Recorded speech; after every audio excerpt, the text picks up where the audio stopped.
2장 23절로부터 26절까지입니다. 다 같이 합독하시겠습니다. 어리석고 무식한 변론을 버리라. 이에서 다툼이 나는 줄 압니다.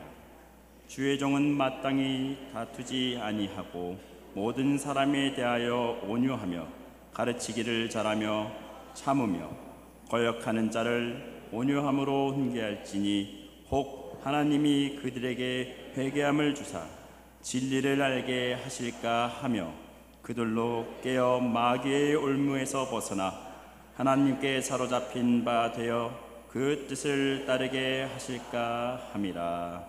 아멘. 호산나 찬양대의 찬양이 있겠습니다. 이 시간 하나님께서 우리에게 주신 귀한 말씀 함께 우리가 은혜를 나누는 시간을 가지도록 하겠습니다. 다음 주에는 캄보디아 장로의 신학교 학장님이 우리 교회에 오셔서 저녁 예배 때 말씀을 전하실 텐데 그때 아마 선교에 대한 말씀을 우리에게 나누어 주지 않겠나 생각이 듭니다.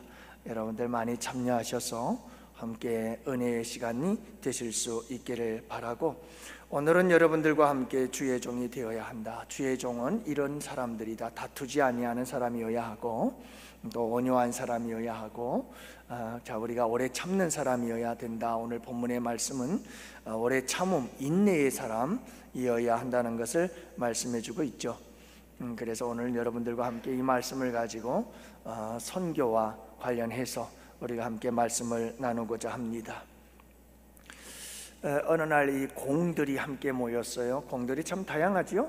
여러 공들이 모여서 자신의 삶을 이렇게 하소연을 하는 시간들이 있었습니다.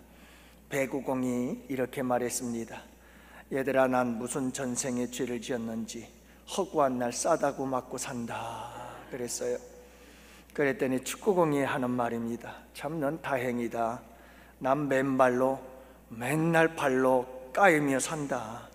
머리로 받치고 참 더럽고 서러워서 못 살겠어. 그러면서 하소연을 했어요. 탁구공이 말합니다. 얘들아, 난 밥주걱 같은 걸로 밥상 위에서 때리고 깎고 돌리고 올리고 정신없이 쥐어터지며 아주 죽겠어 하고 하소연을 했어요. 테니스공이 말합니다. 난 어떤 때는 흙바닥에서 어떤 때는 시멘트 바닥에서 털이 다 빠지도록 두들겨 맞는데 야, 죽겠다 죽겠어 하고 하소연을 했죠. 야구공이 말합니다. 아이고 이런 어린 놈들아, 난 매일 몽둥이로 쥐어터진다. 이따금씩 실밥도 터지고 참 말이 아니다 이렇게 얘기를 했어요. 이런 넋두리를 힘없는 눈으로 말없이 쳐다보고 있던 골프공이 입을 열었어요. 니들 말 다 했냐? 나는 쇠목둥이로만.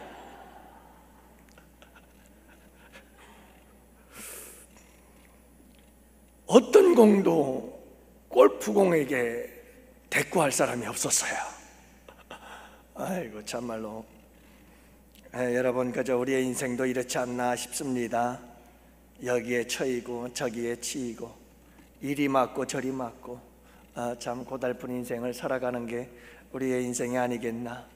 때로는 물질에 차이고 때로는 또 건강 문제 때문에 치이고 인간관계 문제 때문에 거듭 차이고, 그래도 뭐 골프공은 아니어서 쇠파이프로 얻어 맞지 않은 다능이긴 합니다만은 여러분, 우리가 이렇게 세상을 살아가는데 필요한 것 중에 하나가 인내이죠. 인내. 그리고 여러분, 이 선교와 전도에 있어서도 가장 중요한 요소가 전도, 선교 다 마찬가지로 여러분 참 제일 중요한 것 중에 하나가 뭐냐면 인내예요. 인내. 참는 거, 견디는 거, 이게 참 우리에게 중요하다는 것을 알 수가 있습니다. 그래서 여러분, 우리가 보면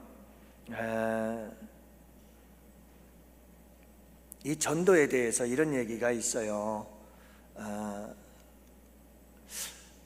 예수 믿는 사람들 중에서 여러분 남편이 믿지 않는 그런 퍼센테이지가 60%가 넘는다고 그래요. 그러니까 우리 교회를 예를 들면 아내와 남편이 같이 신앙생활하는 사람들은 40% 정도고 혼자 나오시는 분들이 60%다, 이렇게 얘기들을 해요, 일반적으로 우리나라가. 그러니까 참 남자분들이 고집이 세다는 말이죠. 그래서 교회에 나오질 않는 거예요. 근데 여러분, 이것은 단순히 남편들의 문제일까요? 그렇지만은 않다는 거예요. 남편들이 믿음을 외면하는 데에는 이유가 있더라. 도대체 왜 남편들은 믿음을 거절하는 걸까? 라고 하는 건데요, 거기에 5가지 중요한 이유가 있다고 합니다. 그 첫 번째가 뭐냐면 아이들에게 잘못한다는 거예요. 아내가 아이들에게 막 신경질을 내고 막 아이들에게 욕을 하고 심지어는 아이들에게 막 저주까지 쏟아붓는데, 그런 모습을 보니 남편이 교회에 나아갈 마음이 들질 않는 거예요. 거기에다 자녀 교육비 막 쏟아부어서 사교육 부추기죠, 앞장서죠. 막 이런 모습들을 보니까 남편이 보기엔 저런 아내가 믿는 하나님 별로 믿고 싶지 않다, 이런 생각을 한다고 해요. 두 번째가 뭐냐면 살림을 못한다는 거예요. 제때 밥 챙겨주지 않지. 근데 이런 요인들을 가만히 보면 좀 정신이 좀 제대로 정신을 못 차린 분 같기는 한데, 그래도 여러분, 영혼을 구원하는 데 있어서 우리에게 참 중요한 이야기라고 생각하셔야 돼요. 제때 밥 챙겨주지 않지, 옷도 제철을 챙겨주지 않지, 챙겨달라고 하면 싸우자고 달려들지. 그래서 이렇게 참 그런 아내가 다니는 하나님 교회에 별로 가고 싶지 않다, 이렇게 생각한다는 거죠. 집안 청결하지 않고 정리정돈되어 있지 않고 늘 지지분하고, 또 마음 씀씀이가 여러분 늘 옹졸해서, 특히 이제 가족들 이런 애경사가 있을 때 좀 부조도 좀 넉넉하게 해주면 이 남편도 좀 이렇게 자신감이 생기고 당당해지는데, 그렇지 못하니까 또 그런 부분에 대해서 너무 이렇게 불만이 생기다 보니 여러분 또 저런 아내가 다니는 교회는 안 다니고 싶다, 이런 생각을 가진다고 그래요. 세 번째가 뭐냐면 남편을 너무 무시한다는 거죠. 뭐 좋은 대학 못 나왔다고 무시하고, 좋은 직장 못 다닌다고 무시하고, 수입이 적다고 무시하고, 그러는 거죠. 또 남편의 집안 얘기하면서 형편없는 집안이다, 이렇게 얘기를 하고, 형편없는 가장 노릇 제대로 못한다, 뭐 이렇게 무시를 하는 거예요. 그러니까 이 남편이 참 비참한 거죠. 그래서 남편의 직업도 무시하고 수입도 무시하고, 그러면서 용돈도 적게 주고, 여러분 친구들을 자꾸 싫어하고 미워하면 남자들은 이게 참, 그게 친구들이 생명과 같은 존재들이어서 여러분 차라리 나를 미워하면 미워했지 우리 친구들에 대해서 침뱉지 말라, 이런 게 사실은 친구들의 이제 남자들의 마음이거든요. 특히 이제 믿지 않는 사람들의 마음인데, 근데 자꾸 친구들을 무시하고 헐뜯고 그러다 보니 참 이게 아내에게 대한 불만이 많이 생겨나는 거죠. 특히 제일 싫은 게 뭐냐면 아이들 앞에서 아버지의 권위를 깎아내리는 어머니, 이게 남편들에게는 가장 치명적이다라고 하는 거예요. 그리고 또 아이들 앞에서 막 싸우자고 달려드는 그런 모습들을 바라볼 때 절대로 교회는 안 나갈 거다라고 결심하게 된다는 말이죠. 또 부모님께 잘못하는 아내 때문이라고 그래요. 그래서 부모님을 막 비난하고, 그리고 그게 친정 부모든 아니면 시댁 부모든 계속해서 부모님들을 비난하고, 부모님들에 대해서 막 말대꾸가 너무 지나치고, 또 부모님에게 용돈을 드리지 않고 부모님을 자꾸 가르치려고 드는 거죠. 요즘은 그런 일들 많죠. 며느리가 시어머니 가르치는 시대죠. 뭐 시어머니들이 며느리 시집살이 한다고 그러잖아요. 그래 참 힘든 시대이긴 합니다만은, 이런 모습들을 바라보는 불신 남편들이 교회를 가겠어요? 교회를 안 나가겠다는 거죠. 그래서 그런 얘기를 많이 비꼬는 이야기인데 그런 말들을 많이 한다고 그래요. 이렇게 나오지 않는, 교회 다니지 않는 신랑 남편들이 하는 말이, 교회에서는 칭찬 듣는 거 보면 성녀인데 집에만 오면 악처가 된다 하는 말을 한다고 하잖아요. 그래요 여러분, 이게 전도라는 게 쉬운 게 아니에요. 특별히 예수님을 믿는 사람으로서 가족들을 전도한다는 게 참 쉬운 일이 아니에요. 여러분, 우리가 정말 인내를 가지고 우리가 나를 쳐서 주님께 복종하며 십자가의 고난의 길을 갈 때 여러분, 한 영혼이 구원되어지는 역사가 있게 되는 줄로 믿습니다. 그래서 한 영혼이 천하보다도 귀한 이유가, 여러분, 한 영혼은 예수님께서 십자가에 못 박혀 죽으시는 고난을 통해서 한 영혼이 새롭게 태어나게 되는 줄로 믿습니다. 우리 교회에서도 여러분, 한 사람 한 사람 새 가족이 들어오는 거, 여러분 그거 정말 소중히 여겨야 돼요. 며칠 전에는 저희가 주님 앞에 회개를 했어요. 그게 왜 그런가 하면 자꾸 이제 우리 교회 안에도 뭐 문제가 없는 교회가 있겠습니까? 또 교회 왔다 떠나는 사람도 있고 그렇잖아요. 그래서 마음도 속상하고 그렇잖아요. 여러분, 그래가지고 에이 그래, 또 뭐 여러 사람 오다 보면 또 한두 사람 떠나는 사람도 있지 하고 생각하다가 제가 깜짝 놀랐어요. 계속해서 사람들 오면 되지 이런 생각하다가 제가 깜짝 놀라서 하나님 죄송합니다 그랬어요. 그게 뭐냐면, 여러분, 이 한 생명이, 한 영혼이 주께로 돌아오는 거, 이걸 여러분 우리가 소중하게 생각해야 되고, 한 영혼이 우리 교회를 떠난다는 것은 마음 아파해야 될 일이고 가슴앓이를 해야 될 일이 맞는 거예요. 그게 맞는 거예요. 여러분, 한 영혼이 주께로 돌아오게 된다는 것은 이건 쉬운 일이 아니거든요. 십자가의 죽음의 고난이 있어야만 한 영혼이 주께로 돌아오는 이런 역사가 일어나게 되는 줄 믿으시기 바랍니다. 그래서 여러분, 가정에서 우리들이 가족을 구원한다는 것은 이건 내가 십자가를 지는 희생이 없이는 안 된다는 걸 잊지 말아야 돼요. 그래서 말할 수 없는 인내와 말할 수 없는 기다림이 필요하다. 그래서 여러분이 전도에도 그렇고 선교에도 그렇고 우리에게 정말 중요한 것이 뭐라고요? 기다림이고 인내라고 하는 거예요. 여러분, 우리가 믿음 생활하는 데 있어서도 정말 중요한 게 뭐죠? 인내예요. 신앙생활 하다 보면 얼마나 많은 힘들고 어려운 일들이 있어요. 이런 힘들고 어려운 일들을 어떻게 이겨나가느냐, 이건 인내가 아니면 감당해 나갈 수가 없는 거죠. 그래서 여러분, 미국의 심리학자 에릭슨이라고 하는 사람은 1만 시간의 법칙이라는 그런 주장을 하지 않았어요. 1만 시간의 법칙이라고 하는 것은 뭐냐면, 사람이 어떤 한 분야의 전문가가 되기 위해서 최소 1만 시간이 필요하다. 얼마의 시간이요? 1만 시간이, 최소 1만 시간. 이 1만 시간을 우리가 다시 계산해 보면 여러분, 하루에 3시간씩 10년, 하루에 3시간씩 어떤 일에 집중해서 일을 해야 전문가가 될 수가 있다는 거예요. 하루 10시간이면 3년 동안 10시간을 하루에 집중해야 전문가가 될 수 있다고 하는데, 이건 무엇을 의미하느냐 하면, 이분의 결론은 그거에 타고난 재능보다 우리에게 중요한 것은 인내와 끈기다라고 하는 거죠. 그래서 여러분, 우리가 신앙생활의 전문가가 되고 우리가 믿음 생활의 전문가가 되어져야 되는 거 아니에요?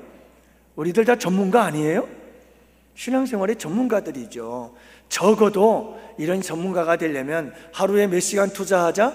3시간 투자해서 몇 년 동안 가자? 10년은 해야 된다. 여러분, 그렇게 하고 계셔요? 이게 보통 일 아니에요. 우리가 적어도 신앙생활의 전문가가 되려면 이 정도는 해야 된다는 거죠. 얼마나 많은 인내와 기다림이 필요하겠냐, 얼마나 끈기가 필요하겠느냐 하는 것을 보여주는 줄로 믿습니다. 늘 말씀을 드립니다만 성공한 사람들의 99%는 남달리 노력을 하는 사람들이었다는 거예요. 여러분, 세상의 이치는 간단해요. 안 된다, 생각하는 사람은 가능성 제로. 그러나 하면 된다 라고 생각하면 이미 반은 이루었다. 여러분, 엄청난 차이잖아요. 된다 안 된다 한 글자 차이예요. 안자가 붙었느냐 안 붙었느냐. 그런데 이게 우리의 인생에 엄청난 차이를 만들어내는 거죠. 여러분, 이것은 무엇의 차이냐면 노력과 끈기의 차이예요. 여러분, 노력만한 재능 없고 인내만한 용기가 없는 줄로 믿습니다. 그러므로 여러분, 다른 사람이 참을 수 없는 걸 참아낼 때 비로소 다른 사람이 할 수 없는 것을 해낼 수 있게 되는 줄 믿습니다. 이게 굉장히 우리에게 중요한 인내인데, 중요한 것은 이거예요. 그러면 여러분, 하나님 내게 인내를 주시옵소서 한다고 해서 오늘 아침 자고 깨어났더니 하나님께서 응답해 주셨어요. 내게 인내심이 빵빵빵빵 생겨났어요. 이런 사람 보셨어요? 이런 사람 보셨느냐고요. 여러분, 우리에게 중요한 것은 인내라고 하는 것이 어떻게 우리에게 주어질 수 있을까라고 하는 거예요. 인내의 필요성을 모르는 사람이 없어요. 우리에게 인내가 다 필요하다는 건 알아요. 그런데 이 인내심이 나에게 어떻게 해야 생겨날 수가 있느냐라고 하는 게 중요한 거예요. 이걸 알아야 내가 인내의 사람이 되어갈 수가 있는 거죠. 몇 가지를 소개하면 성경적으로 그렇습니다. 첫째는 성령이 충만해야 인내할 수 있습니다. 이게 성령의 열매 중에 인내의 열매가 있어요. 이 말은 무슨 말이냐면 성령이 충만하여 성령의 지배와 통치와 다스림 속에 살아갈 때 우리에게 어떤 힘이 생겨나느냐 하면 참고 견디고 인내할 수 있는 힘이 생겨나게 되어져서 인내의 열매를 맺게 되는 줄 믿으시기를 바랍니다. 성령 충만함을 사모해야 됩니다. 내게 인내를 주세요 라고 기도하는 것도 중요하지만 여러분, 그 기도와 함께 성령의 충만함으로 성령의 열매가 내게 있게 하여 주옵소서. 그럴 때 성령의 열매 속에 인내의 사람으로 살아가게 되는 역사가 일어나게 될 줄 믿으시기 바랍니다. 다시 말하면 성령이 충만하면 인내하게 되어지고, 성령이 결핍되어지고, 성령을 소멸하고 성령을 근심하게 하고 성령을 탄식하게 되어질 때 우리의 인내는 밑바닥이 되어버린다 이 말이에요. 조금만 일해도 견딜 수가 없고, 조그만 어려움 속에서도 낙심하고 시험에 들고 절망하게 되어지는 이런 일들이 왜 생겨나느냐? 우리에게 성령이 충만하지 못하기 때문이다. 날마다 성령의 충만함을 구하는 여러분들 되시기를 축복합니다. 두 번째로는 여러분, 이 인내라고 하는 것은 사랑의 열매예요. 사랑의 열매. 그래서 여러분, 사랑은 오래 참고 사랑은 모든 것을 견디느니라. 참는다, 견딘다. 오늘 말씀에도 참는다, 견딘다 이 말씀을 하고 있는 거예요. 주의 종들 중에 하나가 뭐냐면 잘 견뎌낼 수 있는 사람이에요. 잘 인내할 수 있는 사람이어야 돼요. 근데 이 인내와 견딤이 어디에서 오느냐 이 말이에요. 어디에서 온다고요? 여러분, 사랑에서 오는 거예요. 사랑에서 와요. 그래서 오늘 말씀에도 보면 참는다, 참는다, 견딘다 세 번의 단어가 나오는데 이 세 단어가 다 달라요. 헬라어 원어의 의미를 보면 이 세 단어가 다 달라요. 그래서 마크로스메오라고 하는 단어가 첫 번째 참는다는 것인데, 이건 다른 사람에게서 받은 공격과 상처를 끈질기게 견뎌낸다는 뜻이에요. 할렐루야. 사람의 공격, 인간관계 속에서 오는 모든 괴로움과 고통을 무엇한다? 견뎌낸다는 거예요. 두 번째 참는다, 스테고라고 하는 단어인데 이 단어도 마찬가지예요. 다른 사람의 실수나 잘못을 덮어주고 까발리지 않고 참고 견딘다 라고 하는 뜻이에요. 다른 사람의 잘못에 대해서 여러분, 우리가 덮어준다는 말이죠. 마지막 세 번째는 뭐냐면, 이거 굉장히 중요한 겁니다. 다른 사람 잘못하면 그 잘못한 거 알면 우리가 이게 참 말하고 싶어서 견딜 수가 없죠. 그렇죠? 그런데 그걸 잘 덮어줄 수 있는 것, 이것은 정말 참는 것이고 인내하는 것이다 이렇게 얘기를 하고 있어요. 마지막 세 번째는 견딘다는 단어를 하고 있는데 후포메오라고 하는 단어예요. 이 단어는 불행한 상황에 머물러 있는데 그 불행한 상황에 머물러 있으면서 도망가지 않고 계속해서 인내하고 견뎌내는 것이다 라는 뜻이에요. 할렐루야. 그러니까 이 참는다, 견뎌낸다는 것은 두 가지 의미로 축소가 되어져요. 하나는 뭐예요? 하나는 상황을 참는 거예요. 힘들고 어려운 우리의 상황들, 형편을 참고 견뎌낸다는 뜻이고, 하나는 뭐냐? 사람들 관계에서 만들어지는 말할 수 없는 어려움들, 그 상처와 아픔들을 끝까지 참아낸다 라고 하는 의미인 줄을 믿으시기를 바랍니다. 그런데 여러분, 이런 인내가 어디서 나온다고요? 사랑이에요. 사랑. 여러분, 우리 주님을 사랑하는 사랑이 우리의 마음속에 충만하게 되기를 축복합니다. 그래서 우리 새벽 예배 드릴 때 제가 종종 그런 얘기 하잖아요. 여러분, 우리 오늘 주님을 사랑한다고 고백하며 시작합시다. 하루를 시작하면서 주님 사랑합니다 고백하고, 주님이 사랑한다 내 아들아, 사랑한다 내 딸아, 이런 말 서로 주고받으며 하루를 시작하면 얼마나 아름답겠어요. 여러분, 주님을 사랑하면 사랑할수록 우리는 주님을 위한 어떤 고난도 인내하게 될 줄을 믿으시기 바랍니다. 그래서 사도 바울은 하나님 예수 그리스도의 사랑의 메인자가 되었다고 고백하잖아요. 이 사랑의 포로가 됐다는 말이에요. 어떤 사랑이죠? 십자가 사랑이에요.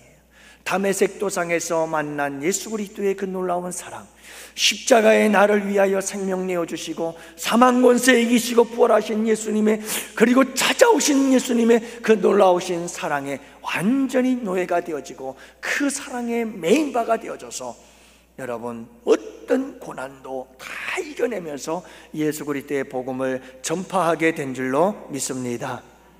따라합시다. 내 인내는 사랑만큼이다. 여러분, 잊지 마세요. 내가 얼마나 인내하는 사람인가. 여러분 보세요. 어려운 형편과 상황 속에서 얼마나 내가 견뎌내는가.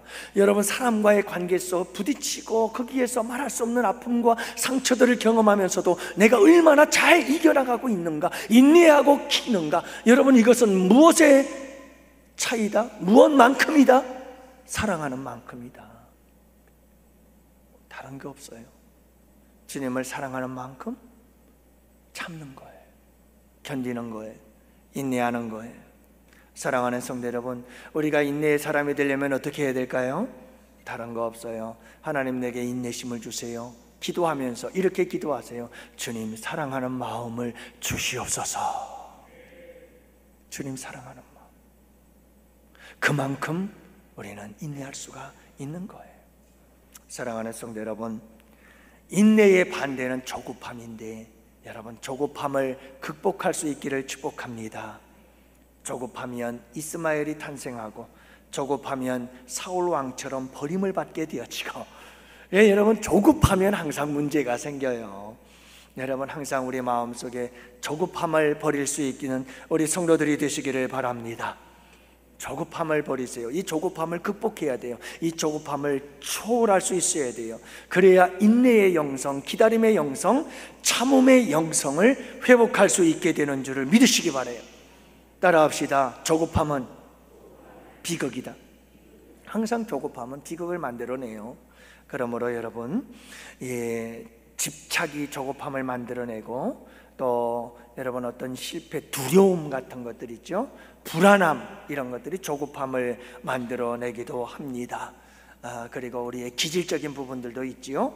여러분, 이 조급함을 잘 통제하고 다스릴 수 있는 우리 성도님들이 되실 수 있기를 바라요. 그럴 때 우리에게 놀라운 역사가 일어나는 줄로 믿습니다.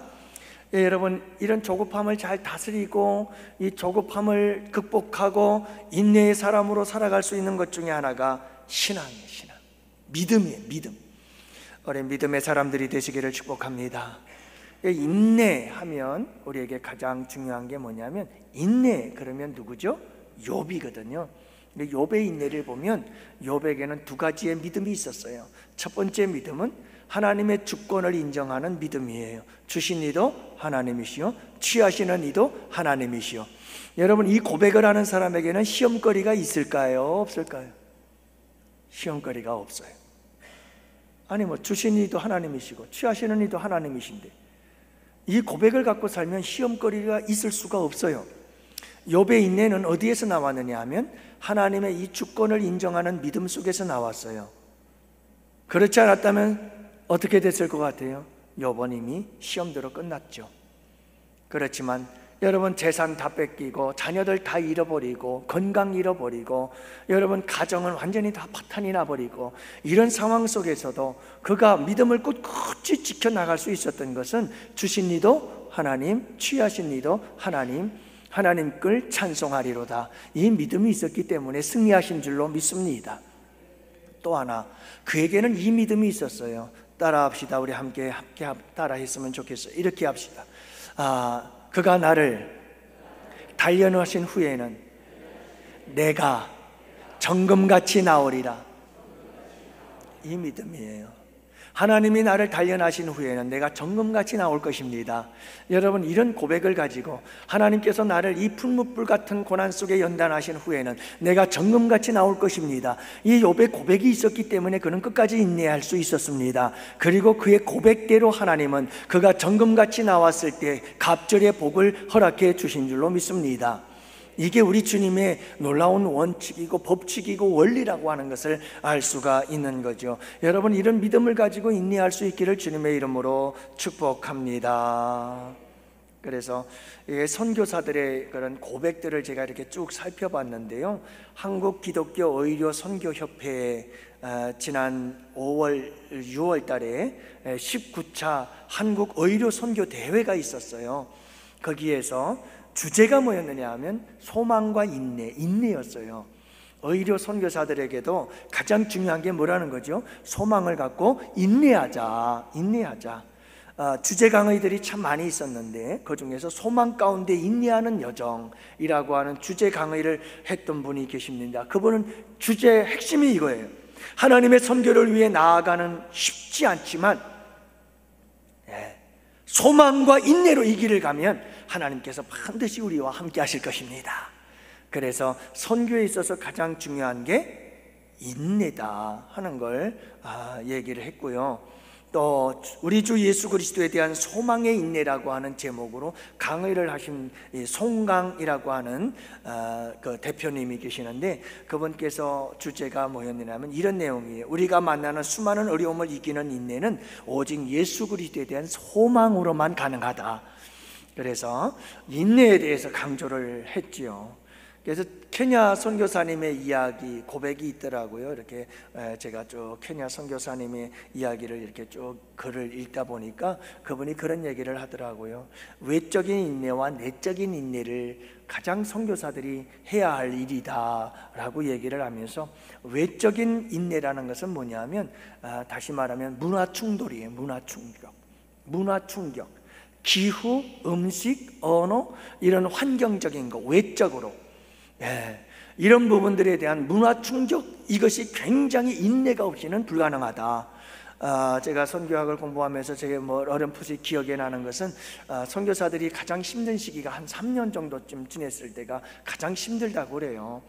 굉장히 위기들이 찾아오기 시작한다는 거죠. 그러니까 이런 외적인 위기들이 굉장히 힘든 거예요. 또 하나는 내적인 인내가 필요하다고 얘기를 하면서 이 케냐 사람들에게 복음을 전하는데 이게 복음이 잘 먹혀요, 안 먹혀요? 여러분, 믿지 않는 우리 사람들 전도하는 거 쉽지 않잖아요. 근데 외국 사람이 외국 사람들에게 복음을 전한다는 게 쉬운 게 아닌 거예요. 그래서 여러분, 복음을 전할 때 열매가 나타나지 않으면 그때 나타나는 이 인내는 어떤 인내예요? 외적인 것에 대한 인내가 아니라 내적인 인내예요. 내 안에서 나와의 싸움인 거예요. 그래서 이 두 가지, 외적인 인내와 내적인 인내에서 승리하지 못하면 선교할 수 있다 없다? 안 된다. 전도도 안 되고 선교도 안 되더라. 이렇게 얘기를 하는 거예요. 시간이 지나서 마무리할게요. 선교사의 무덤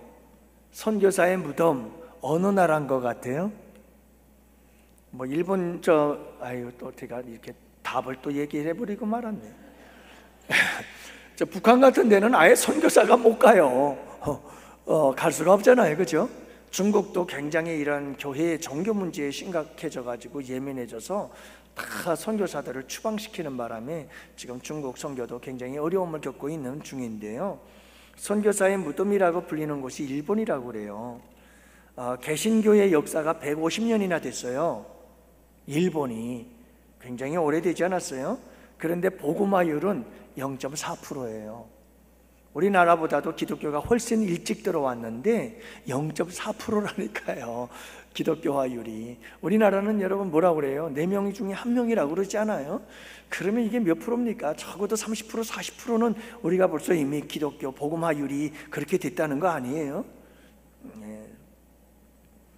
그런데 일본에요 8,700여 교회가 있는데 그 중에 3분의 1 교회에는 목회자가 없는 교회래요. 그러니 그게 되겠느냐고요. 신학생 수도 현격히 줄어들고 있고요. 한국교회 일본 선교 역사, 우리 한국교회에서 일본에 선교하기 시작한 지는 몇 년이 됐느냐면 90년이 됐다는 거예요. 참 오래됐죠, 그렇죠? 하지만 여러분 현재 1,200여 한인 선교사들이 열심히 활동을 하고 있다고는 하는데 선교 복음화율이 적은 거야. 그래서 사람들은 일본은 선교사의 무덤이야 이렇게 얘기를 하는 거예요. 성공적인 선교를 할 수가 없는 거예요. 그래서 일본 선교사님들이 그렇게 외치더라고요. 절대로 일본을 선교사의 무덤이라 말하지 마시고 단지 우리에게 중요한 것은, 일본 선교에 중요한 것은 무엇이다? 인내와 기다림이다. 이렇게 얘기해 달라는 거예요. 이렇게 그러면서 선교사님들이 막 힘을 내더라고요. 사랑하는 성도 여러분, 우리 성도님들도 잊지 마시기를 바랍니다. 제가 언제 말씀드렸잖아요. 그 큐티 기도를 하는데 국내 기도에 그 기도가 나왔어요. 어떤 기도라고요? 한국교회에 지금 심각한 문제가 발생했다는 거예요. 그게 뭐냐 하면 해외 선교에 대해서는 어느 정도 선교를 해야 된다고 하는 분명한 의식이 있는데 한국교회에 그 선교에 대한 의식보다 현저하게 줄어들고 있는 게 뭐냐면 전도를 하지 않는다는 거예요. 전도에 대한 필요성을 전혀 느끼지를 못하고 있다는 거예요. 여러분, 전도를 하지 않으면 선교가 미래가 있어요? 선교에 미래가 없어요. 여러분, 한국 교회가 죽어지는데 한국 교회가 무슨 선교를 할 수 있겠어요? 그래서 지금 이게 역전이 되어져 가고 있어요. 선교에 대해서는 어느 정도 선교의 소중함을 깨닫고는 있는데 전도에 대해서는 그 전도의 중요성을 전혀 인식하지 못하고 그 의식이 점점 식어지고 있다는 거예요. 우리에게 정말 중요한 것은 뭐냐면, 여러분, 영국이 선교지가 됐어요. 선교사들을 파송해서 선교해야 될 나라가 되고 말았다는 말이에요. 그렇듯이 우리가 생각해야 될 것이 뭐냐면 전도가 정말 중요하다. 여러분, 직장에 나가는 것이 선교사로 나가는 것 잊지 마시기를 바랍니다.